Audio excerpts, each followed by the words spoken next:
Le premier tour des élections cantonales a donc eu lieu dimanche. Les premiers résultats ont été communiqués dès hier soir, 20 h. À noter premièrement le taux de participation qui n'a jamais été aussi faible. Dans le Nord, le taux de participation est de 40,22%. Il était de 61,3% en 2004 lors des dernières cantonales. Pierre de Saint-Ignon, premier adjoint au maire de Lille, a proclamé hier les résultats sur les 4 cantons de Lille. Le Parti socialiste a confirmé son implantation dans la métropole lilloise.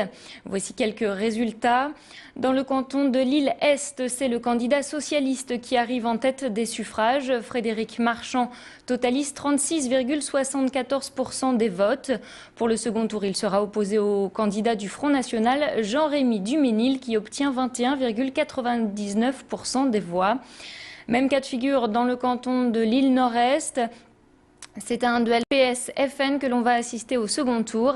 Alexandra Lechner, la candidate socialiste, arrive en tête des votes avec 32,73%. La candidate Front National Pascale Vanneuil est seconde avec 20,15%. Dans le canton de Lille Sud-Est, gauche et FN vont être au coude à coude pour le second tour. Le socialiste Marc Godefroy obtient 34,91%. Le frontiste Éric Dillise, 24,39%. Enfin, dans le canton de Lille Sud-Ouest, c'est le socialiste Patrick Caner qui est en tête des suffrages avec 41,65%.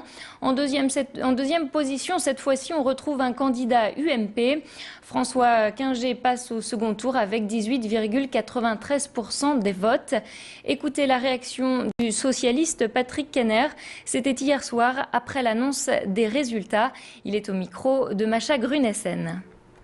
Je suis très content que la droite républicaine soit quelques voix avant le Front National et que donc le second tour sera un second tour normal pour moi, en tout cas gauche, droite, républicaine. Et vraiment, j'aurais été très triste, très peiné que ce soit le Front National qui soit dans ce combat, même si ça aurait pu être plus aisé pour moi à titre électoral. Je pense que globalement, eh bien, notre opposition doit s'interroger aujourd'hui sur l'île, sur sa manière d'être, mais je pense que c'est surtout le gouvernement au niveau national qui a été sanctionné ce soir.